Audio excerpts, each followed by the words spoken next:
சாமானியர்களுக்கு வணக்கம். காலையிலேயே மிக துயரமான ஒரு செய்தியை கேட்டு நம்ம இந்த நாளை ஆரம்பித்திருக்கிறோம். தமிழக பாஜகவின் முதல் எம்எல்ஏ 96ல வேலாயுதம் அவர்கள் பத்மநாபபுரம் கான்ஸ்டிடியூன்சிலிருந்து ஜெயிச்சவர்.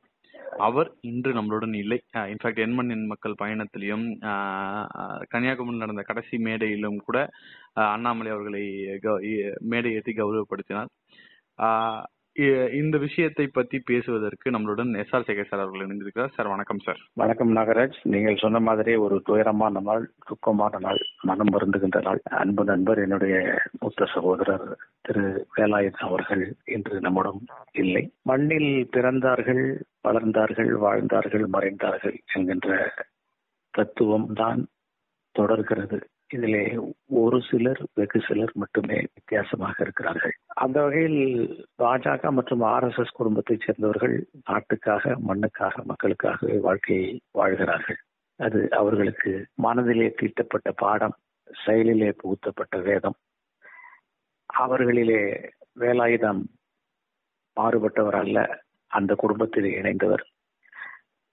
தன்னுடைய இளமை பருவம் காலம் மூலமாக RSSலே சேர்ந்து வளர்ந்து அதனுடைய கொள்கைகளை கன்னியாகுமரி மாவட்டத்திலே செயல்படுத்தியவர்.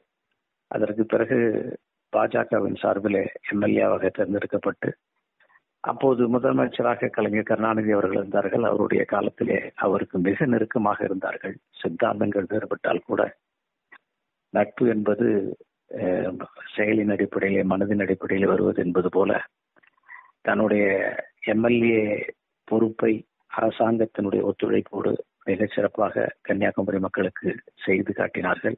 அவர்களுக்கு பல வளர்ச்சி திட்டங்களையும் அவர்கள் கடந்து வந்த பாதையிலே ஏற்பட்ட தடங்கல்களையும் தீர்த்து வைத்தவர்கள் வேலாயுதம் அவர்கள்.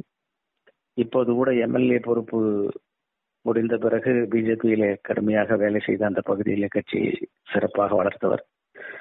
அதோடு மட்டுமல்ல, தன்னுடைய இறுதி காலம் அது யாருக்குமே தெரிவதில்லை. இருந்தாலும் கூட அவர் மறைந்த பிறகு இறுதி காலம் என்று நாம சொல்கின்ற போது கடந்த ஒரு 5-6 ஆண்டுகளாக RSSல நெருக்கமாக தன்னுடைய பணியை ஆற்றினார்கள். அவர் கன்னியாகுமரி ஜில்லா மக்களுக்கு கிடைத்த வரப்பிரசாதம், நாகர்கோவில் மக்களுக்கு கிடைத்த ஒரு மிகப்பெரிய வரம். அவருடைய மறைவு ஈடு செய்ய முடியாத இழப்பு. ஆனால் அவர் மறைந்தும் வாழ்கிறார். காரணம், அவர் வாழ்கின்ற போது மறையாத பல விஷயங்களை செய்திருக்கிறார். எனவே அந்த வகையிலே வேலாயுதம் அவர்களுடைய மறைவு மிக வருத்தத்தை தந்தாலும், ஈடு செய்ய முடியாத இழப்பானாலும் அவர் சரித்திரத்தை உருவாக்கி விட்டு சென்றிருக்கிறார். அவருக்கும் அவரது குடும்பத்தாருக்கும் ஆழ்ந்த இரங்கல். அன்னாரது ஆன்மா இறைவனுடைய பாதங்களை, பாரத மாதாவின் திருவடிகளை அடைய பிரார்த்திக்கிறேன். சார், அவருடைய நீங்க முதல் பேசிய அனுபவம், அவர் ஷேர் பண்ண தாட்ஸ் ஏதாவது ஞாபகம் இருக்கா சார்? ஏன்னா நீங்க நிறைய பேசியிருப்பீங்க அவரோட. அவர் பொறுப்புகளின் அடிப்படையிலே, பதவியின் அடிப்படையிலே எந்த மாற்றங்கள், மனிதனுடைய இயல்பான மனதில் ஏற்படும் மாற்றங்கள், ஒரு பொறுப்பு வந்தோடனே ஒரு கெத்து, ஒரு திமிரு, ஒரு அகம்பாவம், நடை உடை பாவனைகளே வித்தியாசம், இவைகள் எதுவுமே இல்லாமல் எப்படி ஆரம்பத்தில் முதலாக அவரை சந்தித்தேனோ அதே சாமானியனாக அவர் பொறுப்பிலிருந்து, எம்எல்ஏவிலிருந்து அதுக்கு பின்னாலே மிகப்பெரிய பொசிஷன்ஸ் எல்லாம் அடைந்த பிறகும் அப்படியே இருந்தார், வாழ்ந்தார். மிக எளிமையானவர், மிக எளிமையானவர். அதுதான் அவரை மொத்தத்தில் நான் பார்த்தது. எந்த ஒரு விஷயத்தை சொன்னாலும் உடனடியாக அதை எழுதி வைத்துக் கொள்வார்.